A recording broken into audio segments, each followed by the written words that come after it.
J'ai joué une partie à 2200 Elo selon chess.com. Est-ce bien la réalité, n'étant qu'à 1570 Elo, ou n'est-ce qu'une simple absurdité? C'est ce que nous allons découvrir dans cette vidéo où je vais affronter Reed Wilkerson, qui a lui aussi joué à soi-disant 2000 Elo avec 83% de précision contre 90% de précision contre moi.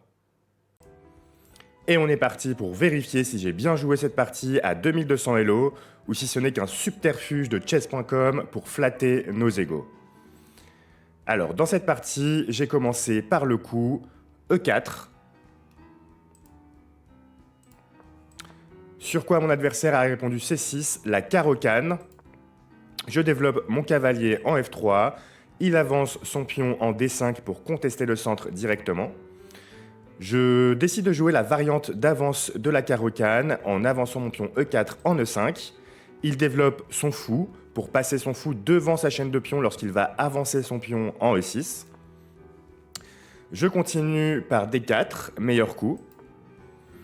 Il referme sa petite pyramide de Khéops pour avoir une structure extrêmement solide avec son fou placé derrière la chaîne de pions.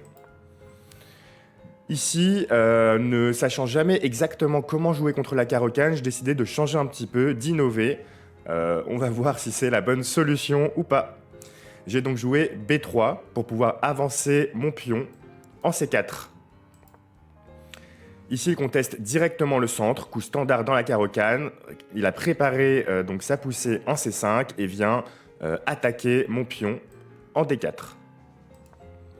Ici, je décide d'ignorer la menace et de pousser mon pion en C4. On peut voir que déjà la barre est légèrement noire et donc mes capacités innovatrices laissent légèrement à désirer.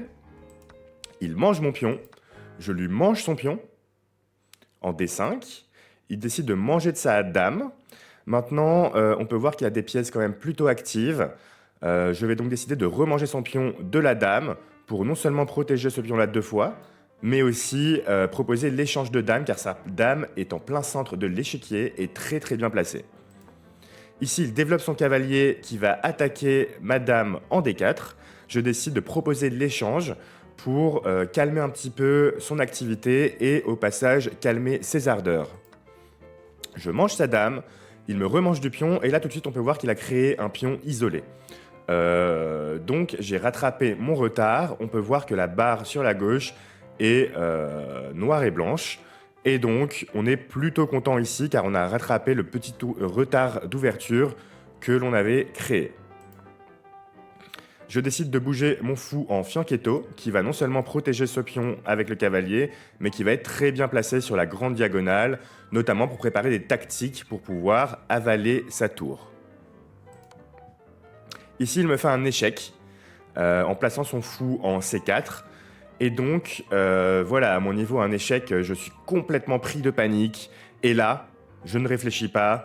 Et boum, cavalier en C3, énorme gaffe. Ici, je m'arrête un petit peu et je me dis, terrible, terrible. Je vois au loin le ciel qui commence à s'assombrir et un petit éclair qui commence à se former pour aller directement foudroyer mon cavalier qui est cloué par le fou et attaqué par le pion. Je vais donc perdre une pièce. Mon meilleur moyen ici de perdre un minimum de matériel va être de manger son pion avec mon cavalier en F3 qui va aller manger son pion en D4. Car bien sûr mon cavalier était condamné, il ne pouvait pas bouger parce que cloué par le fou. Et donc je décidais de minimiser les dégâts en mangeant un pion. Il me remange mon cavalier, j'ai donc 2 points de retard en matériel, ce qui est plutôt catastrophique. Nous n'allons pas nous mentir. Ici, je me dis, bon, il a de l'avance, il a de l'activité, je suis un peu dans la merde. Maintenant, il n'a aucun pion au centre. Et en plus de son avance, il attaque la case en C2 qui va pouvoir me faire une fourchette à ma tour et à mon roi. Donc là, je me dis, un de mes meilleurs moyens, ça va être de profiter de l'activité en faisant un grand roc. Grand roc qui va me permettre de placer une tour au centre, de contrer la fourchette qui se préparait donc en C2. et de préparer des tactiques en allant pousser ce pion, contrôler la colonne D avec ma tour et potentiellement préparer des tactiques avec mon cavalier. Donc Grand Roch, il décide de reculer son cavalier, meilleur coup, notamment parce que je le menaçais avec mon fou et avec ma tour. Ici, je me dis directement, on va avancer le cavalier, on attaque. Et là, grosse gaffe de sa part. Et donc le petit choc électrique qu'il m'a mis avec son clouage à mon cavalier, je lui retourne puissance 10 pour aller le foudroyer en jouant C7, fourchette. Et donc, je vais pouvoir gagner la tour. Et notamment, ce qui est intéressant, c'est que je ne vais pas gagner une simple qualité. Pourquoi ? Parce que ma tour contrôle la colonne D, et donc son roi va être obligé d'aller en F8, et donc de bloquer la tour qui aurait pu potentiellement remanger mon cavalier en A8. Et donc là, je me dis, ok, c'est parfait. Coup forcé, son roi va en F8, je lui mange sa tour, et là, il n'a aucune compensation. Il avance son pion, on ne comprend vraiment pas ce coup.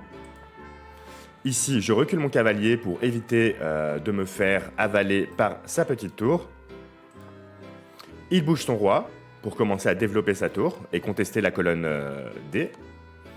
Ici, j'avance mon pion sur échec. Il avance son pion pour protéger son roi. Je développe mon fou qui va protéger ce pion et qui va permettre de connecter mes tours. Et donc là, je me dis, bon, c'est parfait, j'ai réussi à regagner mon avancement matériel en gagnant 3 points en plus. Et en plus de ça, j'ai terminé mon développement.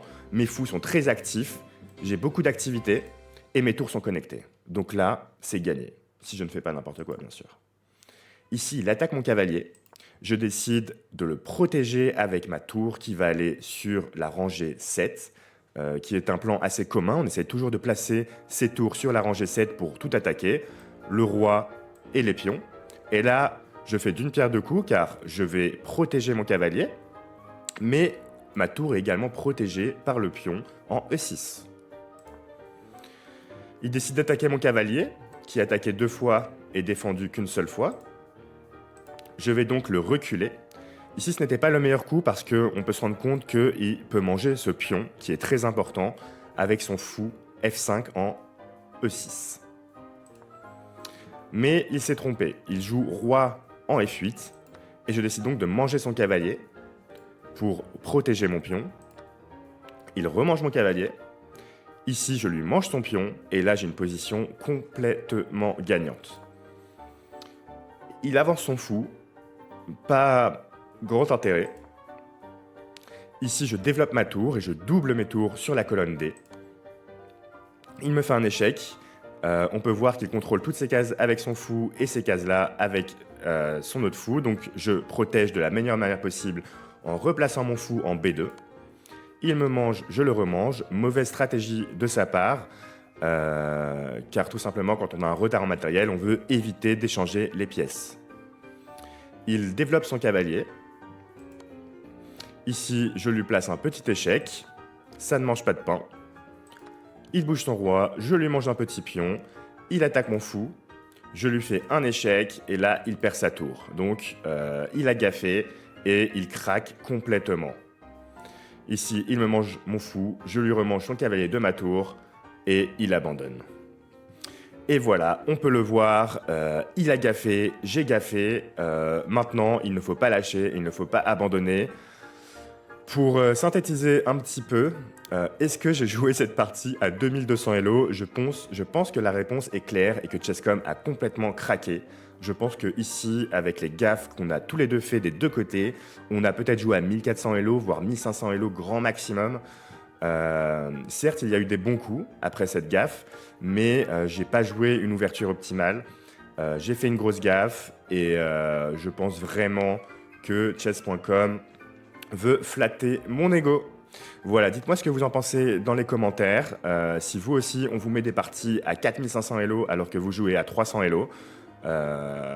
Peut-être que de temps en temps, il ne se trompe pas, mais là, en l'occurrence, je pense que c'était un petit peu n'importe quoi. Voilà, j'espère que cette vidéo vous a plu. N'hésitez pas à liker, à commenter, à me faire des petits retours. Et je vous dis à très bientôt.